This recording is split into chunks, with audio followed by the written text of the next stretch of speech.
entertainment, current events, and Hollywood. Don't miss Creator to Creators, hosted by the filmmaker Meosha Bean, known for the Shudder hit documentary Horror Noir and the acclaimed film Anatomy of an Anti-Hero, Redemption.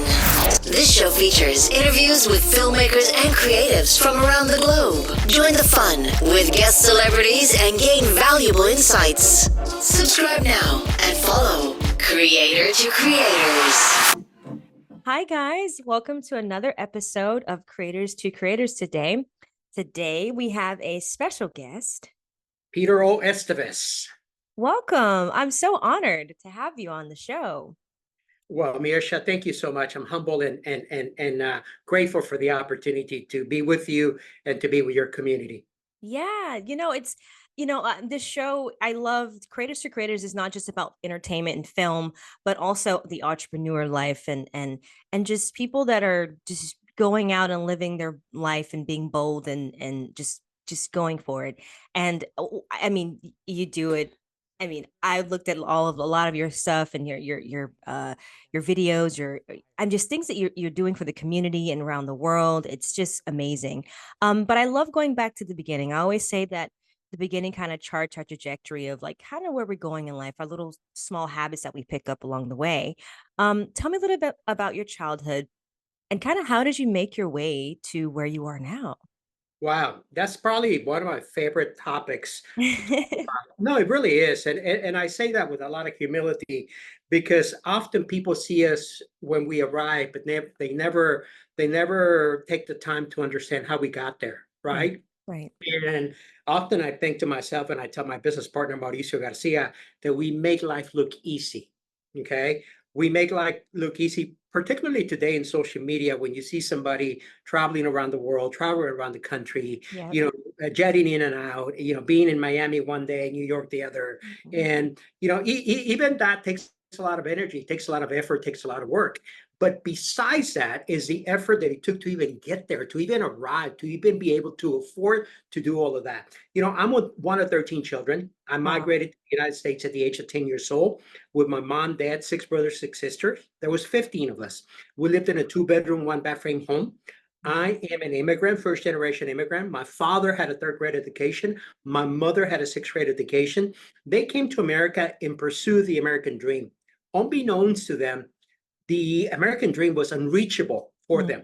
Okay. They had every odd stacked against them, from education, 3rd grade education, 6th grade education, 13 children, didn't speak the language. It was going to be difficult. The good thing for that, and the one thing that I can say with a lot of pride is that I have been able to realize the American dream for my parents and for future generations to come.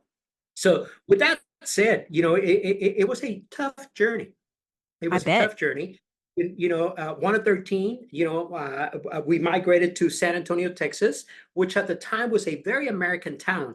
And I say that because it was 9 military bases. Okay. People there were definitely patriotic and a foreign coming into their country. And we lived in a corner house, 13 children. We were not the typical stereotype American family, we were not white picket fence. There was not 2 cars and 2.5 children, a dog and a cat. No, there was 13 children. Wow. Okay. So we were definitely the odd family. It was very, very, very difficult. As a matter of fact, Meosha, there was a time in my life that I felt a lot of shame for who I was and where I came from. Yeah. Yeah. And hence why I changed my name, not legally, but from Pedro to Peter. Okay. And why I did a lot of things that I didn't unconsciously at the time, because I just wanted to fit in. I just wanted to be accepted. I just wanted to be part of, not apart from. I see. And all that rejection, what they did for me, they made me a chameleon. They made me, and they helped me become adaptable, be able to fit in spaces that perhaps I would have not been able to fit in easily. So when it's very interesting how those survival skills, how those shortcomings and handicaps at some point they become your strengths. Yes. Things that catapult you to be able to survive. Okay. Now, at some point in your life, they also work against you. You Mhm. have to reverse, and you have to be able to understand that you have outgrown people, places, and spaces. And it's time for you to move on and grow and think differently and create emotional intelligence and do certain things that a lot of people don't do. Okay. So yeah, I mean, it was a tough childhood, but that top child, seeing my father was a hardworking man, and he was incredibly resourceful. My mother had an uncanny faith. My mother would spend hours on her rocking chair praying back and Oh. forth, and I have to walk by and think to myself, as a cynical young boy, thinking, why the f does she pray so much for? Right, right. Situation never changes. Mhm. Today I realize the mother's prayers were being answered, just not on my timing. Mm. Mothers, I wanted it now. I wanted out of the sleeping bag into my own comfortable bed. I Yeah. wanted out of the hand-me-down clothes into that cool clothes at school, cool kids at school clothes. And all I was getting was my older brother's hand-me-down pants or t-shirts or shirts or whatever. So what I have learned to realize is, as an adult, as an entrepreneur, as a father today, as a member of my community, as an entrepreneur, that hard work, resourcefulness, and a lot of faith can get you a long way. Oh yeah. Oh my gosh. Absolutely. That's amazing that, that you just continued. Did you know exactly that you were heading to, because for me, when I was, it's not that many in our family, there's four, and I'm the baby. And I was the one that was like, I want to go to Hollywood and become a filmmaker and do all these things, make movies. And, my parents were very supportive, and, they were like, yeah, do it. Sure. They didn't think that that was, but it was one summer I rented the Alfred Hitchcock series, and I think that's when the seed was sown, is like, that's what I want to do. I want to make, films. Like, was it like, did you know that you wanted to do entrepreneurship, or just stuff that it just kind of fell into it just from like things throughout your life? Miosha, you got to remember something. I'm much older than you are, and I'm pre-internet. I'm pre-social media. I'm Right. technology. Right. Okay, so Yeah. my world was very narrow, was very small. Okay, but I had big dreams. I had Yeah. very, very big dreams. I was only exposed to my immediate surroundings, I but I see. had to see beyond my immediate surroundings in my dreams, in my head, in my Mhm. mind. Okay, Wow. and unfortunately, I grew up in an environment where people can see in you what they cannot see in themselves. Okay. Mm. So there was not a lot of hope. There was not a lot of, my mother, we were not the typical family where we talked about going to college. I remember vividly working at a grocery store, and I must have been 14 years old, sacking groceries, and mother telling me, I can remember this as if it was yesterday. Mother telling me, take care of your job, son. Okay. Maybe one day you can become the store manager. Okay. Wow. I also do remember thinking, heck, I don't want to be a store manager at that rinky little grocery store. Right. So I knew that my dreams were bigger than that, and I knew Mm. that I wanted to go somewhere. I just didn't know where or how, right? Yeah. Uh, I, but my mind started expanding. I think entrepreneurship is a trait, is a gift that every people that comes from very humble beginnings has. Is Mm. something that we have innately, because it's also a survival skill. Gary Vee has made it cool. He calls it side hustle. He Yeah. calls it entrepreneurship. But the reality is that in many Black and brown communities, it's survival. Yeah. Okay, is Absolutely. a part-time job, or the 2 3 part-time jobs, is side hustle at the flea market, is selling whatever in order just to make ends meet. So I saw those skills in my father. I saw my father hustle his way through life, had his full-time job, working as much as he could uh, as a blue-collar worker. But I also saw him, having a booth at the flea market, selling, used clothes or whatever it was, just to make ends meet. So that taught me that I did see my father try very hard. I saw my mother's faith, and somehow they always made it. Somehow they always made it. Somehow they always met that month. Somehow they got us through Wow. school. Somehow I got through high school. Somehow, I was able to see beyond that. And I think my parents' spirit, okay, my parents' spirit, in spite of their circumstances, they never gave up on themselves, and they never gave up on their children. They Mm. might have not seen the potential, or might have not even spoken about the potential. Right. Maybe the way mother spoke about our potential was to God in her prayers, but she never spoke it out to us. So Having said all of that, that drove me, that inspired me, that made me wanted to do more, be more, become more. And at some point, I found my pathway. And first, I tried the restaurant business, and it worked out well until it didn't. And then I Yeah. get into real estate business, and that was my niche. Yeah. That was my breakthrough. That was my opportunity. I found something I could do well. I was good at. I knew there was a market. I knew it was. I very early on in life, I was associated causes, the things I did to social causes. I wanted to make a difference. I wanted to change people's life. So I got very focused in providing affordable housing for underprivileged families, Love that. primarily Black and Brown communities. And I realized that there's a quote that says, it's Peter Diamandis often says this, and he says that if you want to get rich, okay, find a big problem and find a solution for it. Okay. And I realized at some point that I had found a big problem, and it was the lack of affordability in the housing space for Black and Brown communities. I realized that I could understand the finances system. I could understand the process.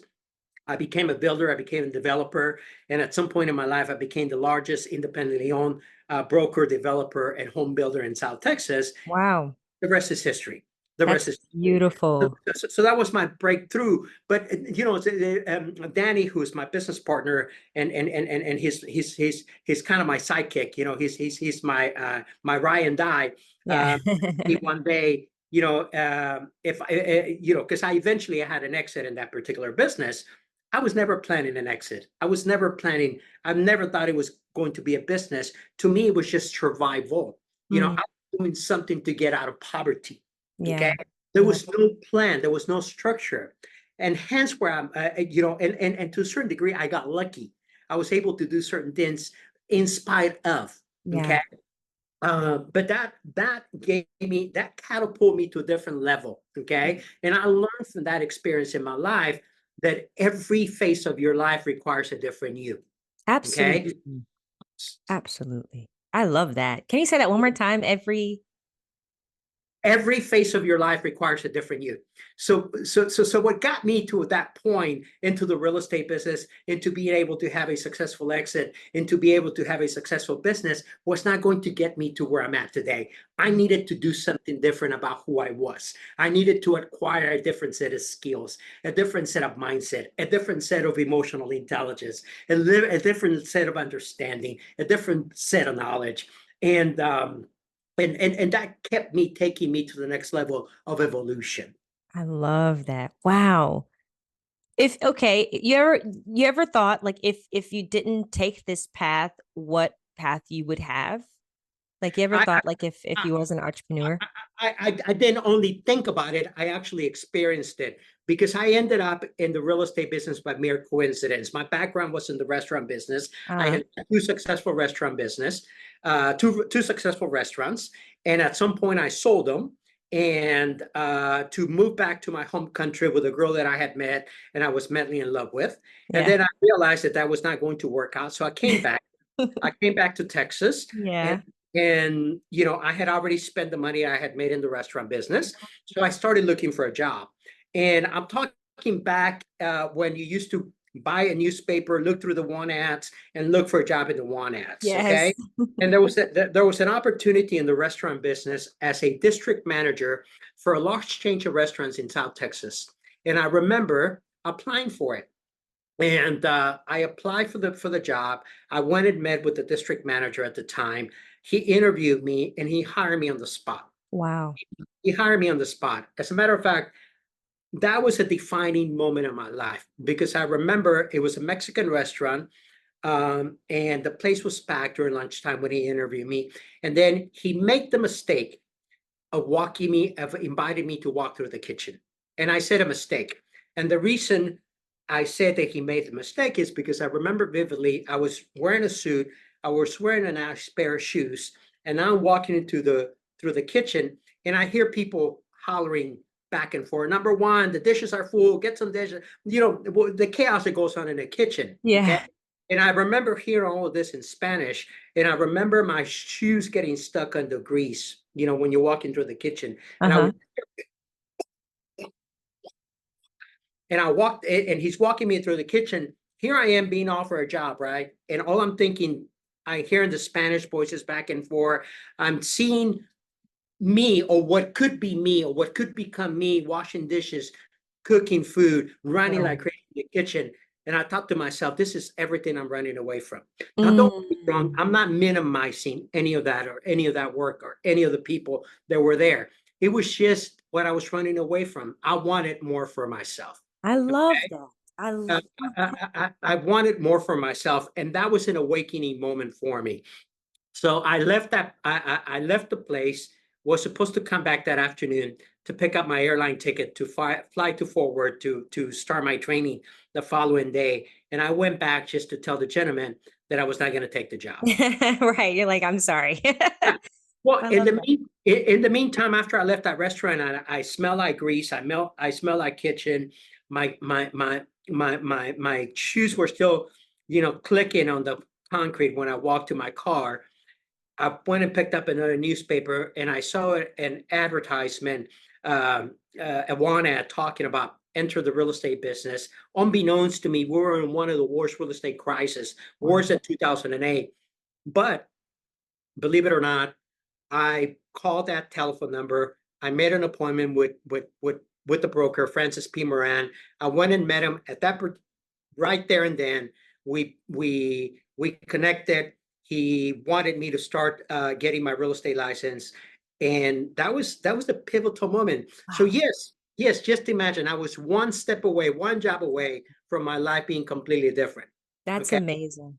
one job away from being completely different. And I always remember, we have a tendency to recreating the lives that we know, right? The relationships. There's often said that we date our mothers or our fathers. We become what we know. And Right. I remember vividly the moment that I would see in a relationship, and whether it was a girlfriend or whatever it was, that I would see a pattern that I was running away from. I would Mm, end that relationship. Okay. I was hyper aware. I had a certain amount of hyper awareness. I knew, I didn't know what I wanted, but I did know what I did not want. right. Okay. And along the way, I was figuring out what I wanted. Okay.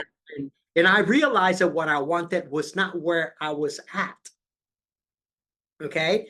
And although by the time I was 24 years old, I had achieved massive amount of success, but at the same time, I was numbing myself because I didn't feel enough. I felt Mm. fear, insecurity. I'm not enough. I felt the imposter syndrome. So I try to mask that with alcohol, with women, with the pair of shoes, with the new tie, with the new suit, with the new car, with the new girlfriend, with the new wife, whatever it was, something that would change the way that I felt.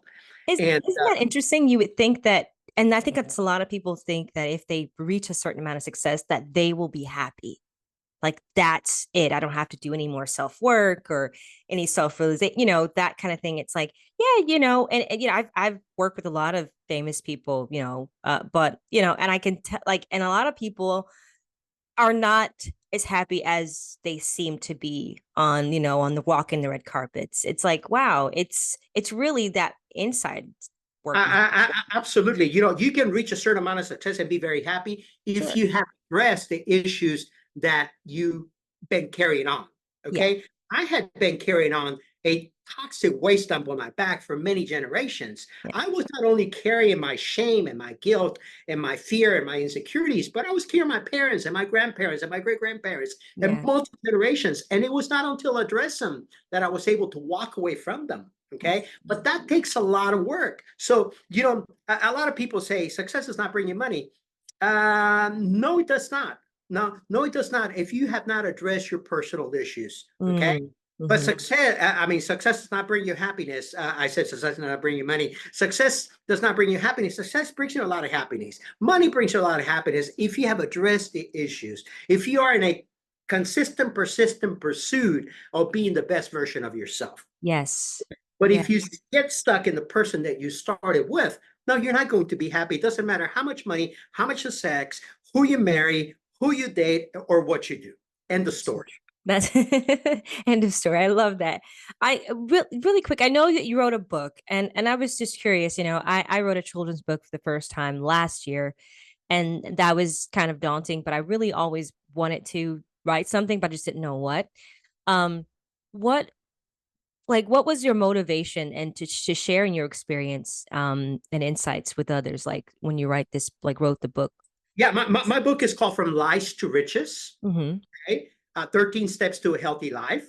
I've been sober for 25 years now. Okay. Wow. All right. And as I mentioned to you, I used to mask a lot of my pain, a lot of my fear, a lot of my insecurities, a lot of the I'm not enough, a lot of the imposter syndrome in alcohol and women and sex and cars and toys and ties and shoes, whatever, right? Mm-hmm. And I got sober through this 12-step program, right? Great. And this 12-step program really changed my life to a certain point. Okay. I always continue is that life does not have a DN. Right. Okay. We may end, but life does not have a DN. Life Right. never ends. Life continues with or without us. Right. Right.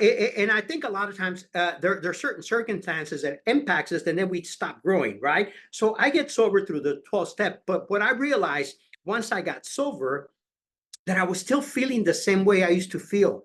Okay. The only difference was that I was not drinking. So what I come to the conclusion was that sobriety is only stopping the drinking or the using or the drugging or whatever it is, right? But recovery is a transformation of the mind, body, Mm. spirit. Okay. Mm-hmm. It's a full transformation. And that takes place. That takes more than an AA meeting. That takes more than 12 steps. That takes endless number of steps because time, life goes on with or without you. So you Mm-hmm. cannot stop growing. And what I have realized was that I thought I have found the solution of the 12-step program. And what I did, I found myself sober and miserable.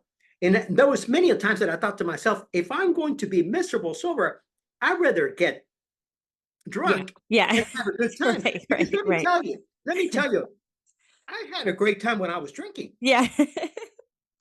People Yeah. around me didn't, but I did. Okay. Mm-hmm. But what I realized was that when I drank, I sabotaged myself. I did. It was awakening some of the unsettled, some of the unsettled feelings and emotions that I had not resolved. Okay, Mm-hmm. and so I thought there has to be a better life to this. There has to be more to it. Okay. Yeah. Yeah.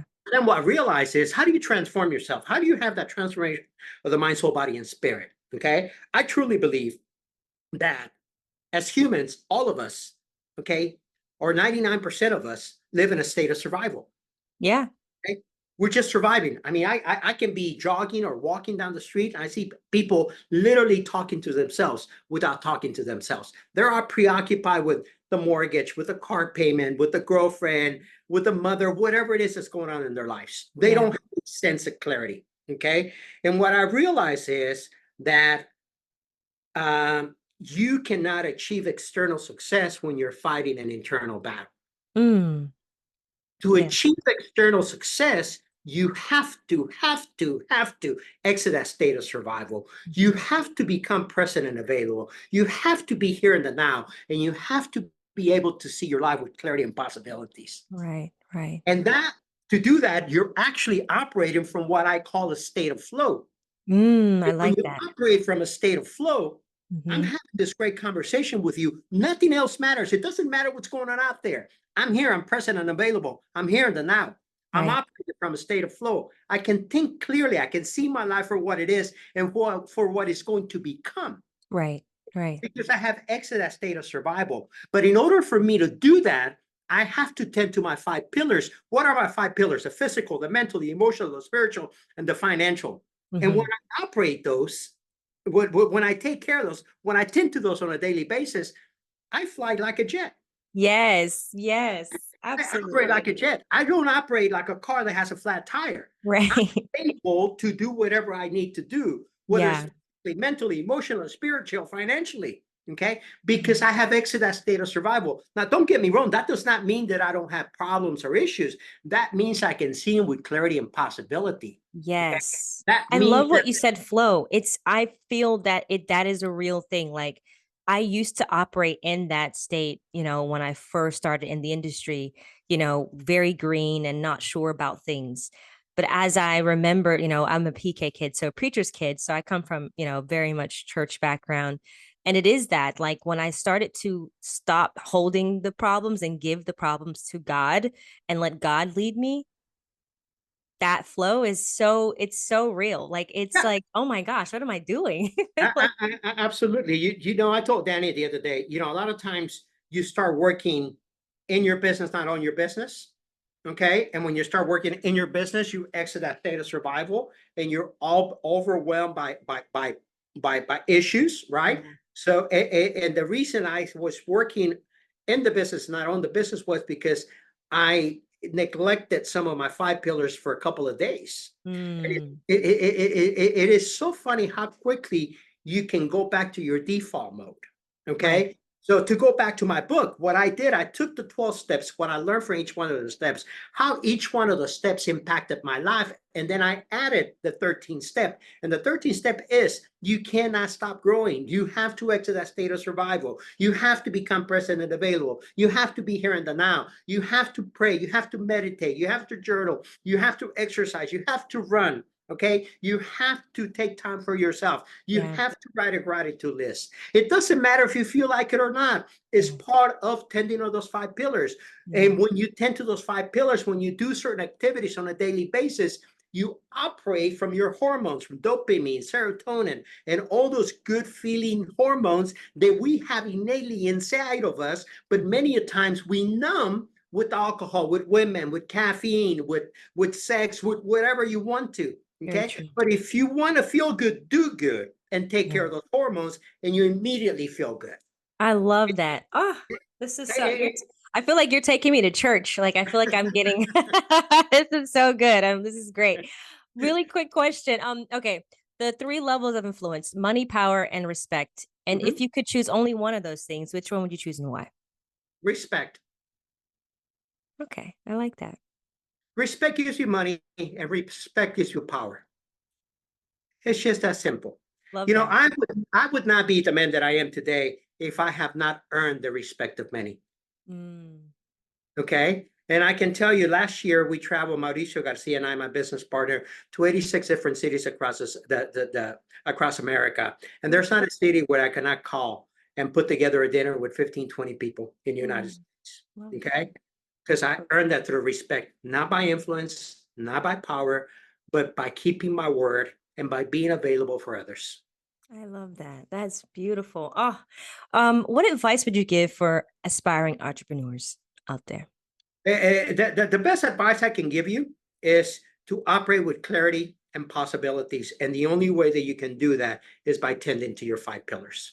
Okay. Mm. If you are able to exit that state of survival, okay, we are looking for all of the answers in Gary Vee and Grant Cardone and Bill Winston. We have all the answers inside of us. Yeah. Yeah. Okay, we need to look inside of us in order to find the answers to what we want and what we want to do. Now, don't get me wrong, it is great to have great mentors like Bill Winston and Grant Cardone and Gary B and Tim Story and many of the great motivational and influential speakers that are today, I feel honored and privileged to say, call them my friends. But at the same time, you cannot have what they have. You have to have what you are. Okay. Mm. Hmm. So if you want to be a successful entrepreneur, exit the state of survival, become present and available here and the now. Take care of yourself so you can have possibilities and clarity. And then you're going to see the world for what it is and not for what you want it to be. But when you see the world for what it is, you can create what you want it to be. Yes. Yes. Absolutely. Ah, I love that. I love that. I could talk to you all day. Where can people find you on social media? You can find me everywhere on social media. I'm at Peter O Estevez on Instagram, on Facebook, on YouTube, on Twitter, on LinkedIn, on Pinterest. on TikTok. I'm on every platform that you can think of. So Peter O Estevez. My website is peteroestevez.com. Yeah, thank you so much for the opportunity. Thank you for having me on your show, and thank you for sharing the message and impacting people the way that you're doing it. And I love your spank and spunk Oh, and smile and the attitude that you have. thank you. Thank you so much. That's an honor coming from you. Thank you so very much. And come back anytime, anytime. That'll be fun. Thank you so much for the opportunity. All right. Thank you. And thank you all for listening. And always remember to live, love, laugh. We'll see you guys next time. Bye bye.